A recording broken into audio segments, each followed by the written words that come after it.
வணக்கம்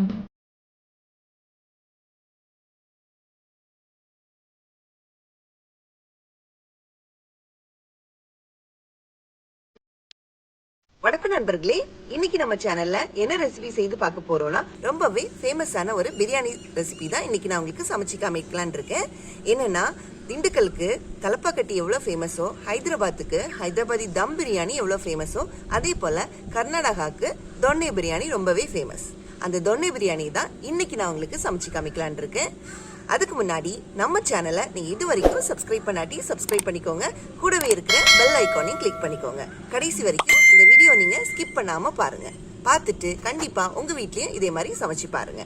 வாங்க தொன்னை பிரியாணி எப்படி செய்யலாங்கிறத பார்க்கலாம். தொன்னை பிரியாணி பண்றதுக்கு தேவையான பொருட்கள் என்னங்கிறத நாம இப்போ பார்த்துக்கலாம். சிக்கன் 1.5 kg, ஜீரக சம்பா அரிசி 1 kg, நறுக்கிய 2 பெரிய வெங்காயம், 12 பல்லு பூண்டு, 1 இன்ச் அளவுக்கு இஞ்சி, பேஸ்ட் அரைச்ச 4 தக்காளி, 1 கொத்து மல்லி இலை, 1 கொத்து புதினா, பச்சை மிளகா 6. பிரியாணி மசாலா பண்றதுக்காக 2 டேபிள் ஸ்பூன் மல்லி, 2 பட்டை, 2 ஸ்டார் அனைஸ், 1 ஜாதி பத்திரி, 3 ஏலக்காய், 3 கிராம்பு, 1 ஸ்பூன் அளவுக்கு சோம்பு, 1 ஸ்பூன் அளவு பெப்பர், தாளிக்கிறதுக்காக 1 டேபிள் ஸ்பூன் பெருஞ்சீரகம், 1 ஜாதி பத்திரி, 1 சின்ன துண்டு பட்டை, 2 ஏலக்காய், 2 கிராம்பு, 1 தக்கோலம், விரிஞ்சி இலை, கடற்பாசி, பட்டர், எலுமிச்சை 1. இப்போ இந்த தொன்னை பிரியாணி பண்றதுக்காக முதல்ல நம்ம எடுத்து வச்சிருக்க 1 kg அளவு ஜீரக சம்பா ரைஸை வாஷ் பண்ணி நம்ம ஊற வச்சுக்கலாம். அடுத்ததா இந்த தொன்னை பிரியாணிக்கு தேவைப்படுற மசாலா எல்லாத்தையும் நம்ம இப்போ வறுத்து பொடிச்சு எடுத்துக்க போறோம். இதுக்கு தேவையான பொருட்கள் எல்லாத்தையும் நான் இன்கிரீடியன்ஸ்ல சொல்லியிருக்கேன், நீங்க அதுல செக் பண்ணிக்கோங்க. இப்ப பாருங்க, நாம இப்போ இந்த மசாலா எல்லாத்தையும் நல்லா வறுத்து பொடிச்சு எடுத்தாச்சு. நம்ம பிரியாணிக்குள்ள மசாலா ரெடி ஆயிடுச்சு. அடுத்ததா என்ன பண்ண போறோம்னா, ஒரு மிக்ஸி ஜார்ல நம்ம எடுத்து வச்சிருக்க இந்த கட் பண்ணி வச்சிருக்கோம் இல்லையா, அந்த வெங்காயத்தை ஆட் பண்ணிக்கலாம். நீங்க இதுக்கு சின்ன வெங்காயம் கூட ஆட் பண்ணிக்கலாம். சின்ன வெங்காயம் எடுத்தீங்கன்னா ஒரு 30 நம்பர்ஸ் அளவுக்கு எடுத்து நீங்க ஆட் பண்ணிக்கலாம். அடுத்ததா நம்ம எடுத்து வச்சிருக்க பூண்டையும் ஆட் பண்ணிக்கலாம். அடுத்ததா நம்ம எடுத்து வச்சிருக்க இஞ்சி இருக்கு இல்லையா, இதையும் ஆட் பண்ணி நல்லா அரைச்சி எடுத்துக்கலாம். இப்ப பாருங்க, வெங்காயத்தையும் இஞ்சி பூண்டையும் நம்ம நல்லா அரைச்சி எடுத்துக்கிட்டோம். அடுத்ததா அதே ஜார்ல நம்ம எடுத்து வச்சிருக்க பச்சை மிளகாவை ஆட் பண்ணிக்கலாம். அடுத்ததா நம்ம எடுத்து வாஷ் பண்ணி வச்சிருக்க புதினாவையும் ஆட் பண்ணிக்கலாம். அடுத்ததா நம்ம எடுத்து வச்சிருக்க மல்லி இலையும் இதுல சேர்த்துக்கலாம். இப்போ இது எல்லாத்தையும் சேர்த்து நல்லா மிக்சியில அரைச்சி எடுத்துக்கலாம். இப்ப பாருங்க, புதினா, மல்லி இலை, பச்சை மிளகாய் இது மூணையும் நம்ம அரைச்சி எடுத்தாச்சு. அடுத்ததா அடுப்பை பத்த வச்சு ஒரு பாத்திரத்தை நம்ம அடுப்புல வச்சுக்க போறோம். பாத்திரம் நல்லா சூடாயிடுச்சு. இந்த டைம்ல நம்ம எடுத்து வச்சிருக்க பட்டர் சேர்த்துக்கலாம். அடுத்ததா இதோடு கூட கொஞ்சம் ஆயிலும் சேர்த்துக்கலாம்.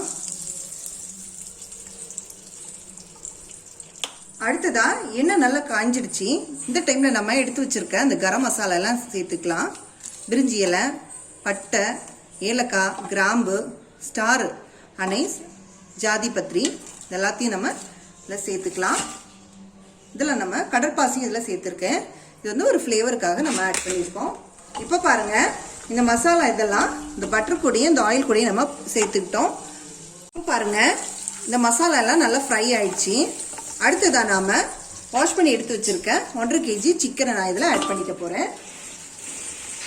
நாம இப்போ சிக்கனை ஆட் பண்ணியாச்சு. அடுத்ததா கொஞ்சமா சால்ட் சேர்த்துக்கலாம். நம்ம ஏற்கனவே பட்டர் சேர்த்துருக்கனால இதில் சால்ட் இருக்கும், நம்ம அதுக்கேற்ற மாதிரி நம்ம கொஞ்சமா சேர்த்துக்கலாம். அடுத்ததா இதெல்லாம் நம்ம கொஞ்சம் ஒரு வாட்டி மிக்ஸ் பண்ணி விட்டுக்கலாம்.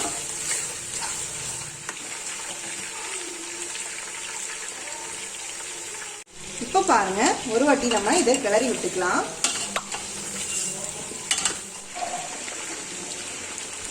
இப்போ பாருங்க, ஒரு சைடு வந்து நல்லா கோல்டன் ப்ரௌன் கலர் ஆயிருக்கு. பார்த்தீங்களா, இந்த மாதிரி ப்ரௌன் கலர் ஆயிருக்கு. இதுதான் கரெக்டான பக்குவம். இந்த டைம்ல நம்ம இதை மறைச்சு போட்டுக்கலாம். இப்போ பாருங்க, ஒரு சைடு கொஞ்சம் லைட்டா கோல்டன் கலர் ஆயிருக்கு. இப்போ நம்ம இதை நம்ம திருப்பி போட்டிருக்கோம். மறுபடியும் நம்ம ஒரு 5 minutes வெயிட் பண்ணலாம். இப்போ பாருங்க, கோல்டன் ப்ரௌன் கலர்ல 2 பக்கமுமே அது ஃப்ரை ஆயிடுச்சு. அடுத்ததை நம்ம என்ன சேர்க்க போறோம்னா, நம்ம அரைச்சி வச்சிருக்க வெங்காயமும் இஞ்சி பூண்டு விழுதையும் நம்ம ஆட் பண்ணிக்கலாம். இப்போ நல்லா மிக்ஸ் பண்ணி விட்டுக்கலாம். இப்போ இந்த இஞ்சி பூண்டோட பச்சை வாசனை போகிறது வரைக்கும் நல்லா வதங்கட்டும். இப்போ பாருங்கள், இஞ்சி பூண்டோட வாசனை எல்லாம் போயிடுச்சு, பச்சை வாசனை போயிடுச்சு. இந்த டைமில் நம்ம வறுத்து அரைச்சி வச்சிருக்க இந்த பிரியாணி மசாலாவை சேர்த்துக்கலாம். நான் இது பிரியாணி மசாலாவுக்கு என்னெல்லாம் இன்க்ரீடியன்ட்ஸ்னு சொல்லிட்டு நான் தனியாக இன்க்ரீடியன்ட்ஸ் நான் சொல்லியிருப்பேன், அதில் நீங்கள் பார்த்துக்கோங்க. நம்ம இதெல்லாம் இந்த மசாலா எல்லாத்தையும் ஃப்ரை பண்ணி, அதாவது வறுத்து நம்ம மிக்சியில் பொடிச்சு எடுத்துருக்கோம். இதோட பச்சை வாசனைகள் போகிறது வரைக்கும் லைட்டாக நம்ம வதக்கிக்கலாம். நம்ம ஏற்கனவே ஃப்ரை பண்ணதுனால கொஞ்சம் வாசனை போயிருக்கோம். நாம் இந்த சிக்கனை ஃப்ரை பண்ண வைக்கும்போது மூடி வைக்கக்கூடாது. ஃப்ரை பண்ண வைக்கும்போது நம்ம ஓப்பன் பண்ணி தான் வைக்கணும். இப்போ மூடி வச்சோம்னாக்க அதுலேருந்து தண்ணி இறங்கி அது பாயில் ஆகக்கூடிய சான்சஸ் உண்டு. இந்த மாதிரி ஓப்பன் பண்ணி வச்சா அது நல்லா ஃப்ரை ஆகி இந்த டெக்ஸ்சர்லாம் நமக்கு கிடைக்கும். இப்போ இந்த மசாலாவோட பச்சை வாசனை எல்லாம் போயிடுச்சு. அடுத்ததாக நாம் அரைச்சி வச்சிருக்க இந்த தக்காளியை நம்ம சேர்த்துக்கலாம். இப்போ இந்த தக்காளி கொஞ்சம் நல்லா வேகட்டும், அது வரைக்கும் நம்ம அப்படி விட்டுக்கலாம். இப்போ பாருங்க, இந்த தக்காளி நல்லா குக் ஆயிடுச்சு. அடுத்ததா நம்ம அரைச்சி வச்சிருக்க புதினா, மல்லி, பச்சை மிளகாய் இதை சேர்த்து நம்ம ஆட் பண்ணிக்கலாம். நாம் இதில் எந்த வரமிளகாவும் ஆட் பண்ணிக்க போகிறதில்ல, பச்சை மிளகாய் தான் ஆட் பண்ணிக்க போகிறோம் காரத்துக்காக. நான் இதில் 6 பச்சை மிளகாய் சேர்த்துருக்கேன். உங்களுக்கு வேணும்னா 8லேருந்து 10 வரைக்கும் சேர்த்துக்கலாம். புதினா மல்லியோட பச்சை வாசனை போகிறது வரைக்கும் நம்ம அதை அப்படி கொஞ்சம் நேரம் பாயில் பண்ண வச்சுக்கலாம். புதினாவோட வாசனையும் மல்லியோட வாசனையும் போயிடுச்சு. அடுத்ததை நம்ம அரிசி வேக வைக்கிறதுக்காக நம்ம தண்ணி சேர்த்துக்க போகிறோம். நான் 1 kg ரைஸ் எடுத்திருக்கேன். அதாவது இந்த கப்புக்கு 5 கப் அளவுக்கு ரைஸ் எடுத்திருக்கேன். நான் ஒரு கப் ரைஸுக்கு 2 கப் அளவு தண்ணி சேர்த்துக்கலாம். ஏற்கனவே இதில் கொஞ்சம் தண்ணி இருக்கிறதுனால நான் இதில் 8 கப்பு மட்டும்தான் சேர்த்துருக்கேன். இப்போ நல்லா கொதி வரட்டும், அது வரைக்கும் நம்ம வெயிட் பண்ணலாம். அடுத்ததாக கொஞ்சம் உப்பு சேர்த்துக்கலாம். நம்ம ரைஸை பாயில் பண்ண வைக்க போகிறோம் இல்லையா, அதனால் உப்பு சேர்த்துக்கலாம். கிளறி விட்டுக்கலாம். அடுத்ததாக நம்ம எடுத்து வச்சுருக்க அந்த லெமனை ஆட் பண்ணிக்கலாம். இப்போ பாருங்கள், நல்லா கொதிச்சிருச்சு. அடுத்ததாக நம்ம இப்போ ரைஸ் ஆட் பண்ணிக்கலாம்.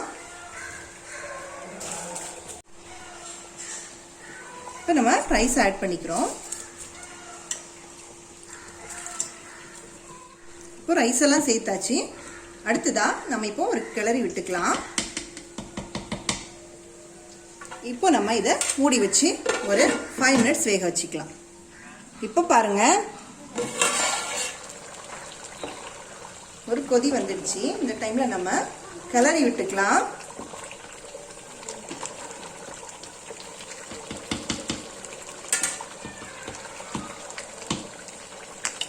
தண்ணிக்கு நல்லா வத்தி வரணும், அது வரைக்கும் நம்ம வெயிட் பண்ணலாம்.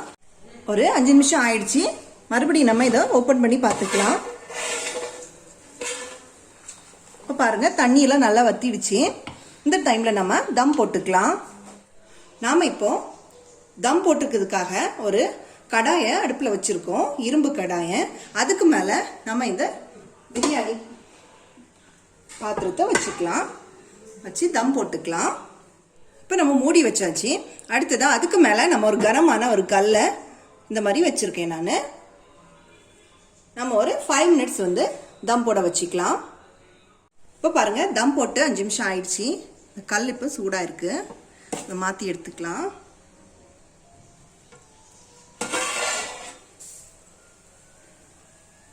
பாருங்கள், நம்மளோட தொன்னை பிரியாணி சாப்பிட்றதுக்கு ரெடி ஆயிடுச்சு. இப்போ ரொம்பவே சுவையான தொன்னை பிரியாணி சாப்பிட்றதுக்கு ரெடியாக இருக்குது. இந்த மாதிரி சமைக்கிறது உங்களுக்கு பிடிச்சிருந்துச்சுன்னா உங்கள் வீட்லேயும் இந்த மாதிரி ட்ரை பண்ணி பாருங்கள். இந்த வீடியோ உங்களுக்கு பிடிச்சிருந்துச்சுன்னா லைக் பண்ணுங்கள், ஷேர் பண்ணுங்கள், சப்ஸ்கிரைப் பண்ணுங்கள். Happy cooking.